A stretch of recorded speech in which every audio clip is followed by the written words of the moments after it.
नमस्कार, मैं रीनू यादव आप सभी दर्शकों का अन्नदाता कार्यक्रम में स्वागत करती हूं। किसान बहुत परिश्रमी होते हैं। वे खेतों में जी तोड़ मेहनत करते हैं। जो अनाज, फल और सब्जियां उगाते हैं, हमारे देश की अर्थव्यवस्था का लगभग समूचा भार उन्हीं के कंधों पर ही है। ऐसे ही भारतीय किसानों को खेतीबाड़ी से जुड़ी बहुत सी नई, रोचक और लाभकारी जानकारियां देने के लिए हर रोज सुबह हम आपके साथ आते हैं। तो चलिए कार्यक्रम शुरू करने से पहले देखते हैं क्या है आज के अन्नदाता में। जिन किसानों ने देरी से तिल की बुआई की है, उनकी फसल बढ़वार की अवस्था पर है, इसलिए फसल में कुछ कार्यों को करना बेहद जरूरी होता है। तो तिल की फसल में इस समय कौन कौन से कार्यों को किस तरह से करना है, इस बारे में जानते हैं डॉक्टर राजपाल सिंह तोमर से। किसान भाइयों, वर्तमान समय में हमारी जो तिल की फसल है, जो अभी लगभग कुछ क्षेत्रों में 50 दिन की हो गई है, कुछ क्षेत्रों में अभी 40 दिन की है। जहाँ पर लेट बोनी होती है उन क्षेत्रों में अभी तिल हमारी लगभग 15 और 20 दिन की भी फसल हमारी खेतों में खड़ी हुई है। किसान भाइयों, तिल की फसल की अच्छी बढ़वार हो तथा आने वाले दिनों में अधिक पैदावार मिले, इसके लिए फसल में समसामयिक कार्यों को करना आवश्यक होता है। क्योंकि इस मौसम में विभिन्न प्रकार के खरपतवार फसल के साथ उगाते हैं और ये खरपतवार फसल से खाद, पानी एवं प्रकाश से प्रतिस्पर्धा करते हैं, जिस कारण फसल की बढ़वार रुक जाती है। अतः तिल की फसल में खरपतवार नियंत्रण के बारे में जानकारी के लिए मिलते हैं। किसान भाइयों, जहाँ पर तिल आपकी 25 दिन की है, 30 दिन की है, 35 दिन की है, वहाँ पर भी सही अगर दूरी पर आपने लगाई है तो आप उसमें एक कुल्फा या डोरा चला सकते हैं या लीवर से उसमें आप चारे को निकलवा सकते हैं। लेकिन जिन क्षेत्रों में या जिन खेतों में 40 दिन से ज़्यादा तिल की फसल हो गई है, वहाँ पर चारा नियंत्रण के लिए डोरा चलाना लाभदायक नहीं है, नहीं उसमें किसी भी प्रकार का खरपतवारनाशी दवा का उपयोग आप कर सकते हैं। तिल में जहाँ तक बात आती है सिंचाई प्रबंधन की, तो मैं किसान भाइयों से बोलना चाहूँगा कि जिन क्षेत्रों में अगर वर्षा लगातार हो रही है या वर्षा अधिक हो रही है या समय से बोनी जिन लोगों ने जुलाई के फर्स्ट वीक में अगर तिल की बोनी कर दी है, तो उन खेतों में अभी वर्तमान समय में पानी निकालना बहुत ही आवश्यक है। अगर पानी अगर खेतों में भर रहा है तो जल निकास की उचित आप व्यवस्था करें।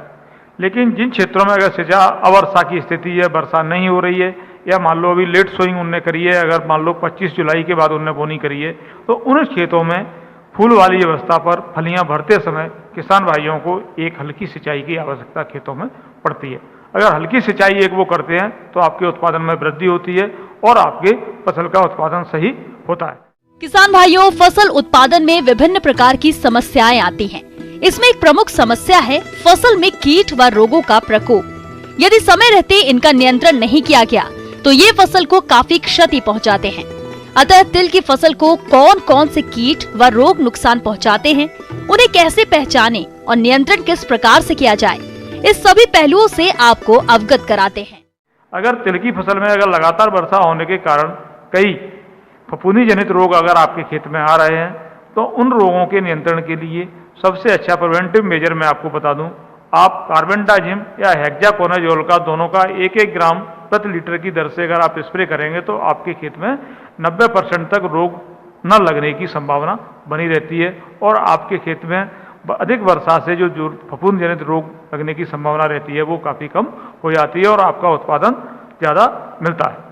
दूसरा, तिल के फसल में कुछ कीटों का भी प्रकोप होता है। जिन क्षेत्रों में अगर किसान भाइयों के पास कीटों का प्रकोप अगर खेतों में होता है, जैसे एक तिल का एक बहुत ही एक महत्वपूर्ण कीट है तिलहॉक मॉथ, उस कीट के नियंत्रण के लिए पीले प्रपंच का उपयोग करें, फेरोमोन ट्रैप्स का उपयोग करें, उससे भी आपको, या लाइट ट्रैप का उपयोग करें, उससे आपके खेतों में नियंत्रण हो जाता है। दूसरा, अगर आप जैविक अगर हम उसमें कीटनाशी का उपयोग करेंगे जैसे नीम ऑयल का, तो वो उसके लिए बहुत फायदेमंद है। अगर खेतों में अगर दिखाई देता है या फसल पे दिखाई देता है तो प्रॉपर फर्स्ट दवा उसके लिए बहुत अच्छी है। 1 से 1.5 लीटर प्रकोप के आधार पर, अगर अत्यधिक प्रकोप है तो 1.5 लीटर प्रति हेक्टेयर की दर से आप उस दवा का उपयोग आप कर सकते हैं, जिससे आपका तिलहॉक मॉथ आपका कंट्रोल हो जाता है। आजकल तिल में बहुत दिक्कत आ रही है। तिल में अगर कीटनाशी की मात्रा अगर उससे मानक स्तर से जगह ज़्यादा मिलती है तो हमारे व्यापारियों को और हमारे देश को काफ़ी नुकसान उठाना पड़ रहा है। तो मैं किसान भाइयों से सलाह देना चाहता हूँ कि आप अनुशंसित मात्रा में ही कीटनाशी का उपयोग करें और जो अनुशंसित कीटनाशी हैं उन्हीं का उपयोग करें, सही मात्रा में उपयोग करें, सही समय पर उपयोग करें। ब्रेक के बाद आप सभी दर्शकों का अन्नदाता में स्वागत है। चलिए अब रुख करते हैं अगली कड़ी की ओर। प्रदेश के जिन किसान भाइयों ने गन्ने की खेती की है, उनकी फसल बढ़वार की अलग अलग अवस्थाओं पर है और आगे भी इस फसल की अच्छी बढ़वार हो, इसके लिए इस समय फसल में कुछ कार्यों को करना जरूरी होता है। तो वो कौन कौन से जरूरी कार्य और किस तरह से करें उन कार्यों को, इसकी समस्त जानकारी के लिए मिलते हैं डॉक्टर पीबी शर्मा से। आज हम आपके बीच में गन्ने के देखभाल के ऊपर चर्चा करना चाहेंगे। पर्याप्त वर्षा हो चुकी है और गन्ने की फसल इस समय बढ़वार के ऊपर होगी। हम ये मान के चल रहे हैं कि आपने इसमें प्राय सभी उर्वरक दे चुके होंगे और मिट्टी चढ़ाने का काम वर्षा के पहले ही कर चुके होंगे। इसके बाद आप देखिएगा कि गन्ने में जो सूखी पुरानी पत्तियां हैं उनको निकाल के आप नीचे बिछा दें, तो उसमें हवा भी पास होगी और जीवांश फसल के काम आएगा आगे चल के। किसान भाइयों, गन्ने की फसल अभी बढ़वार की अवस्था पर है और अच्छा उत्पादन प्राप्त करने के लिए आप फसल की बंधाई करते हुए जल निकास और पोषक तत्व प्रबंधन कैसे करें, इसकी जानकारी कुछ इस प्रकार से है। फिर अगली जो मुख्य आपके ध्यान देने की चीज़ है कि पत्तियां निकालने के बाद गन्ने के पौधों को कतारों में एक दूसरे से अच्छी तरह बांध दें। उससे गन्ना जो है जब सितंबर अक्टूबर के माह में हवा चलेगी तो उसमें गिरने से बचेगा। ये गिरने में बहुत बड़ा नुकसान होता है, शक्कर में कमी आती है, गन्ना कटाई में दिक्कत होती है, गन्ने के वजन में कमी आती है। इन सब से नुकसान से बचने के लिए गन्ने की बंधाई जो है बहुत आवश्यक कार्य है। अब आप ध्यान दीजिए कि गन्ने के खेत में कहीं भी पानी ना भरे। यदि पानी भरने की स्थिति होती है तो जल्दी से जल्दी जल निकास करने की व्यवस्था करें। जल निकास नहीं करने की स्थिति में फसल में बीमारियां और कीड़ों का प्रकोप निश्चित रूप से ज़्यादा होगा, ये उनका मौसम। फिर इसके अतिरिक्त यदि कोई विशेष समस्या आती है या जैसे जिन क्षेत्रों में जस्ते की जिंक की कमी है, ऐसे क्षेत्रों में हो सकता है कि गन्ने की बढ़वार आपके जो यूरिया वगैरह है ये देने के बाद भी अच्छी बढ़वार ना मिले, तो ऐसे में आप जो है अपने नज़दीकी कृषि विज्ञान केंद्र में जाके पौधे की जांच कराएं कि किस तत्व की इसमें कमी हो रही है और उसको जो है आप छिड़काव करें या भुरकाव भी कर सकते हैं कतारों में पेड़ों के साथ। किसान भाइयों, गन्ने की फसल को तना छेदक कीट और पायरिल्ला कीट द्वारा अधिक नुकसान पहुंचाया जाता है, जिससे फसल के उत्पादन में कमी आ जाती है। तो आप कैसे करें इनका नियंत्रण, आइए जानते हैं। गन्ने के ऊपरी भाग में छेद करने वाले कीड़ों का है टॉप शूट बोरर जो आता है गन्ने में, वो इस मौसम में आता है। तो आप देखेंगे कि दूर से ही वो पौधा दिख जाता है जिसमें सबसे ऊपर की पत्ती सूख जाती है, इसको डेड हार्ट बोलते हैं। ऐसे पौधे जब आपको मिलते हैं, पास जाएंगे, आप उस ऊपर की पत्ती को खींचेंगे तो बड़े आराम से पोंगली में से निकल आएगी। ऐसे पौधों में नियंत्रण के लिए आप जो है पोंगली के बीच में 2-3 दाने 4-8 के डाल दीजिए, तो वो कीड़ा वहीं के वहीं ख़त्म हो जाता है। ये 2 चीज़ों को खास तौर से ध्यान रखना है। पायरिल्ला गन्ने का बहुत बड़ा हानिकारक कीट है, लेकिन इसके लिए विगत वर्षों में जो हमारे यहाँ से अनुशंसा है वो ये है कि आप रासायनिक दवाओं का प्रयोग ना करें।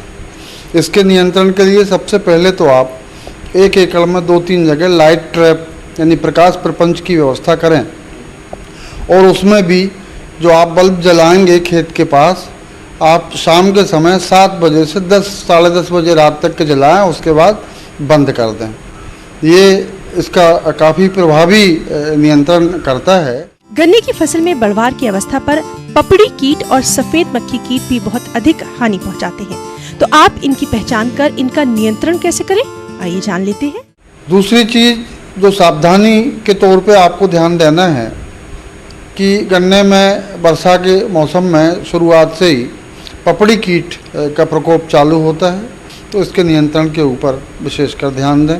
पपड़ी कीट तने के ऊपर चिपका हुआ रहता है, ये चलता फिरता नहीं है। सल्क सरीखा आप उसके ऊपर अगर थोड़ा दबा के हाथ चलाएंगे या किसी भी नुकीली चीज़ को चलाएंगे तो पपड़ी अलग हो जाती है और हवा में उड़ जाता है। इसके लिए आप क्लोरोपाइरीफास का प्रयोग कर सकते हैं, या ज़्यादा मात्रा में है तो उस स्थिति में हमारे वैज्ञानिक इसके लिए फोरेट का प्रयोग रिकमेंड करते हैं। सफ़ेद मक्खी की बात जहाँ तक है, वाइट फ्लाई जिसको बोलते हैं, वाइट फ्लाई भी कीट होता है, चिपका रहता है तने के ऊपर सफ़ेद से रंग का और गन्ने का रस चूसता है। जो पीले कार्ड होते हैं जिनके ऊपर चिपचिपी चीज़ लगा के और खेत में टांग देते हैं, उसके ऊपर भी सफ़ेद मक्खी आके बैठती है तो चिपक के मर जाती है। वाइट फ्लाई के लिए आप ट्राइजोफास, क्लोरोपायरीफास ऐसी दवाओं का प्रयोग कर सकते हैं। थायोमेथाक्सम भी इसके लिए काफ़ी अच्छा कीटनाशक है। थायोमेथाक्सम के उपयोग के लिए आप 0.5% के घोल का प्रयोग करें। ये कीटनाशकों के प्रयोग में प्राथमिक सावधानियां हैं जिनके ऊपर ध्यान देना किसान भाइयों के लिए आवश्यक। ब्रेक के बाद एक बार फिर से आप सभी दर्शकों का अन्नदाता कार्यक्रम में स्वागत है। बढ़ते हैं अगली प्रस्तुति की ओर।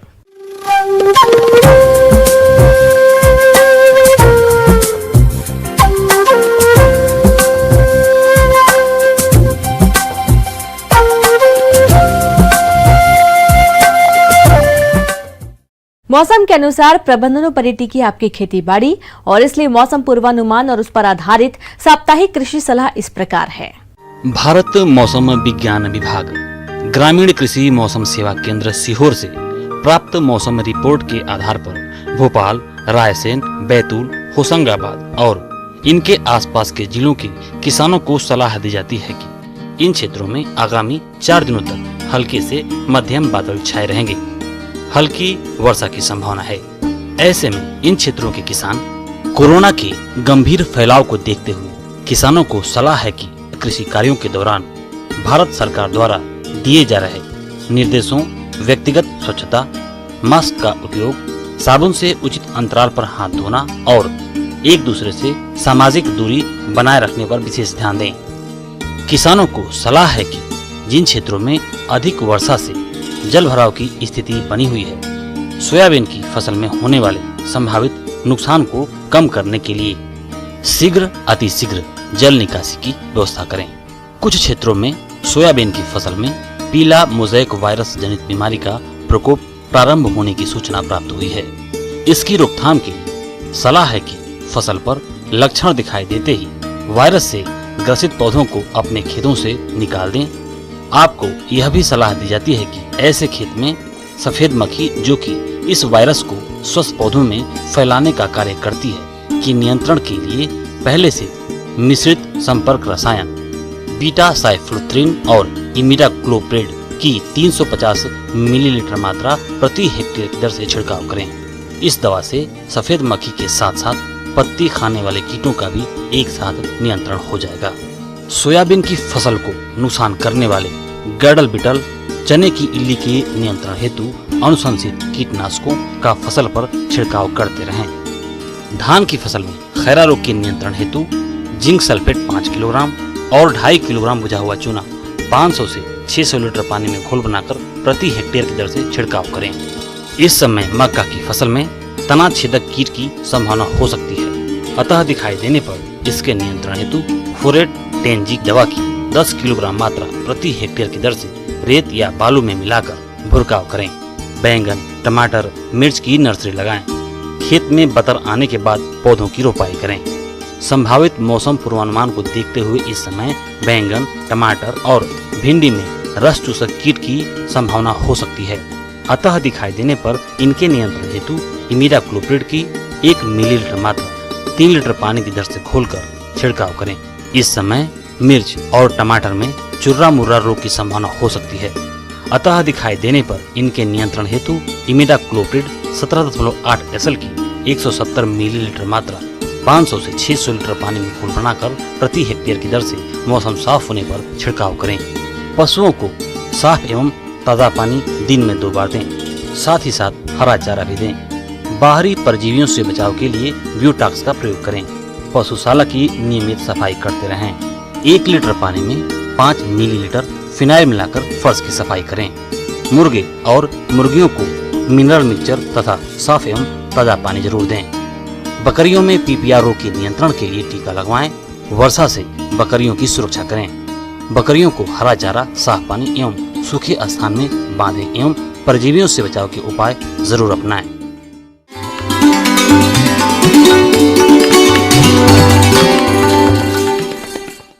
अन्नदाता हेल्पलाइन निःशुल्क फोन संपर्क सेवा के माध्यम से आपके द्वारा पूछे गए प्रश्नों में से एक या दो महत्वपूर्ण प्रश्न को हम अपने कार्यक्रम में शामिल करते हैं और इसी के तहत आज का चयनित प्रश्न और उसका जवाब इस प्रकार है।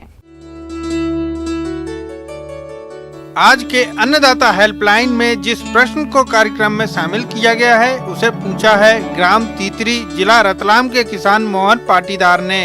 आप बकरी पालन व्यवसाय के बारे में जानकारी चाहते हैं तो मोहन पाटीदार जी आपकी जानकारी के लिए प्रस्तुत है कार्यक्रम का यह अंश।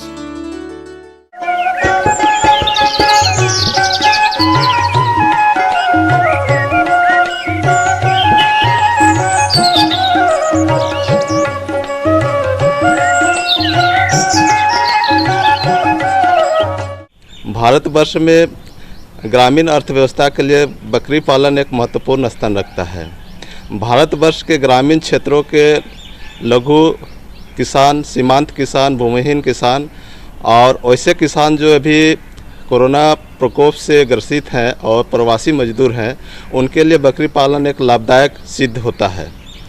चूँकि ये एक छोटे आकार का है और कम लागत में कम समय में अधिक इनकम का साधन स्रोत है। बकरी पालन मुख्य रूप से मांस के लिए किया जाता है, दूध के लिए किया जाता है और रोआ के लिए किया जाता है। इसको जब भी शुरुआत करें तो कहीं अच्छे जगह, अच्छे संस्थान से, सरकारी संस्थान से, जैसे कृषि विज्ञान केंद्र हो, वहाँ जाके आसानी से बकरी पालन का प्रशिक्षण ले सकते हैं। प्रशिक्षण होने के बाद छोटे स्तर से बकरी पालन को शुरुआत करना चाहिए। अगर हम लोग व्यवसाय को देखें, एक लघु व्यवसाय और एक कॉमर्शियल व्यवसाय, तो छोटे व्यवसाय के लिए जो किसान हैं वो 4 बकरी से शुरू करें तो ज़्यादा अच्छा है और जो कमर्शियल बकरी पालन करना चाहते हैं वो 20 बकरी से शुरुआत करें। और इसमें चयन करना है कि किस तरह का नस्ल को हम रखें, कि हम दूध और मांस के लिए उत्पादन के लिए रखना चाह रहे हैं या मांस के लिए। अब हमें चाहिए कि हम बकरियों की सही नस्ल का चुनाव करें। ध्यान रहे कि बकरी की सही नस्ल का चुनाव ही आपको बकरी पालन में सफलता की ऊंचाइयों तक ले जाएगा। सही नस्ल के चुनाव के लिए हमें एक बात ध्यान में रखनी है कि हम जिस वातावरण में रहते हैं वहाँ के अनुकूल ही बकरियों के नस्ल का चयन करें। अगर हम लोग देखें तो मुख्य रूप से जो मांस के लिए लाभदायक बकरी हैं वो है ब्लैक बंगाल, गंजायाम और असम हिल। अगर हम लोग देखें दूध और मांस के लिए तो जमुनापारी, सिरोही, जलावाड़ी आदि नस्ल की बकरी काफ़ी लाभदायक सिद्ध होती हैं। और अगर हम लोग देखें कि दूध के लिए खास करके जो रखते हैं उसमें बीटल है, आपका झकराना है और मलावाड़ी इत्यादि नस्ल जो है काफ़ी लाभदायक होते हैं। अगर हम लोग रोआ के लिए देखें, भारतवर्ष में रोआ का भी उत्पादन काफ़ी होता है, तो ऐसे में अंगोरा नस्ल का बकरी है, पासमीना है, चेगू है, चांथंगी है। इस तरह का बकरी पालन से हम लोग रोआ का भी उत्पादन कर सकते हैं। लेकिन हम लोग का भारतवर्ष में अगर देखा जाए तो 35 से 40% बकरी का वध मांस के लिए किया जाता है। के लिए काफी है। रखरखाव में आवास का देखें तो एक ऊंची जगह का चयन करना चाहिए। साथ ही 10 से 12 वर्ग फीट का एक जगह होना चाहिए। इसके लिए जो छोटे व्यवसाय करते हैं उसके लिए जो 2 बकरी और छौने हैं साथ में, उसके लिए 5 से 8 फीट का जगह का ज़रूरत पड़ता है। और जो बड़े फार्म चलाते जो कमर्शियल फार्म हैं उसके लिए 10 से 12 वर्ग फीट का ज़रूरत पड़ेगा। साथ ही रोशनदान होना चाहिए, हवा का बहाव आसानी से होना चाहिए। शेड में कम से कम 2 से 3 घंटा धूप की रोशनी आना चाहिए, जिससे बीमारी से बचाव किया जा सकता है। खाने का व्यवस्था आप कम से कम 2 घंटा सुबह आपको चराने के लिए ले जाना है और 2 घंटा शाम में। लेकिन ध्यान देना है किसान भाई कि 1 से 1.5 किलोमीटर की दूरी ही चराने के लिए ले जाना चाहिए।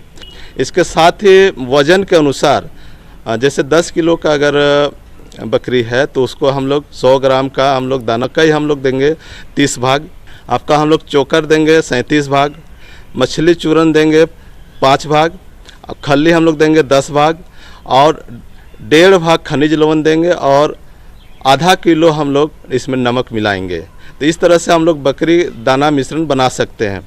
इसके साथ ही कुछ बीमारियां हैं जिसको हम लोग ध्यान में रख के बकरी पालन करें।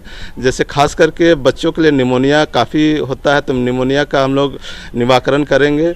इंट्रोटॉक्सिमिया का हम लोग टीका करेंगे और पीपीआर का टीका करेंगे। इसके साथ ही देखा जाता है कि परजीवी रोग बहुत प्रकोप होता है, चाहे अंतः परजीवी हो चाहे बाह्य परजीवी है, इसके लिए भी हम लोग डिवर्मिंग करा देंगे, कृमिनाशक दवा इसमें देंगे। सामान्य तौर पे देखा जाए तो जनवरी से लेकर दिसंबर तक का एक कैलेंडर बनाना चाहिए जिसमें पर्व त्यौहार शादी ब्याह का आयोजन होता है। उस समय को ध्यान में रखते हुए अगर बकरी पालन करें तो मार्केट का जो प्रबंधन है वो आसानी से हो सकता है।